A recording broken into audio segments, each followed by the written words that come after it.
গতকাল গিয়েছিলাম ফেমাস একটা ইউটিউবারের পদাবলী কীর্তন শুনতে। তাহলে ভিডিওটা প্রথম থেকেই শুরু করা যাক। পাশের বাড়িতে ছিল অষ্টম প্রহর, আর সেখানে নিয়ে আসা হয়েছিল ফেমাস ইউটিউবার শম্পা গোস্বামীকে। শম্পা গোস্বামীর কীর্তন কিন্তু ছোট বড় কম বেশি সবাই কিন্তু শোনে। উনি কিন্তু অসাধারণ পদাবলী কীর্তন করে।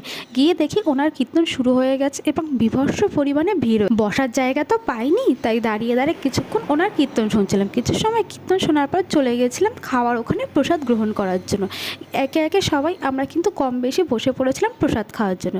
সেখানে সবার প্রথমেই কিন্তু আমাদের দিয়ে দিয়েছিল থালার পরে যেরকম দিয়ে দেয় গ্লাস, তারপরে দিয়ে দিয়েছিল ভাত দেওয়ার পরেই দিয়ে গেছিল ডাল। এই ডালটা বানিয়েছিল উচ্ছে দিয়ে মটর ডাল দেওয়ার পরে দিয়েছিল একটা পাঁচমিশালি ঘ্যাট, মানে এটা শীতের যে সমস্ত সবজি দিয়ে ঘ্যাটটা বানিয়েছিল। তারপর দিয়ে গেছিলো পাঁপড় ভাজা, ও সবার লাস্টে ছিল সয়াবিন, আলু আর পনির দিয়ে একটা তরকারি। সমস্ত কিছু খাওয়া দাওয়ার পরে কিন্তু আমরা কিন্তু আবার কীর্তন শুনেছিলাম। এত কিছু ব্যঞ্জন, এত কিছু আয়োজন কেন করেছো? আমি না সন্ন্যাসী, এত কিছু নিতে পারবো না।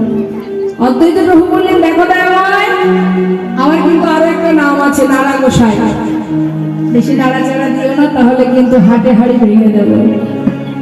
মেলা চলে তুমি কি খাও, কতটুকু খাও, কতটা খাও, আমার কি আর জানতে বাদ আছে?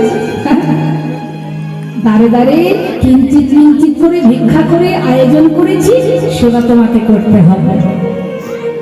অদ্বৈত নিত্যানন্দ প্রভু পাশে বসে ভাবছে, যে খেতে চাইছে না তাকে সেদে সেদে খাওয়াচ্ছে। আর আমিও তো 3 দিন নিমাইয়ের জন্য পথে পথে ঘুরেছি, আমাকে একবারও সাজছে না।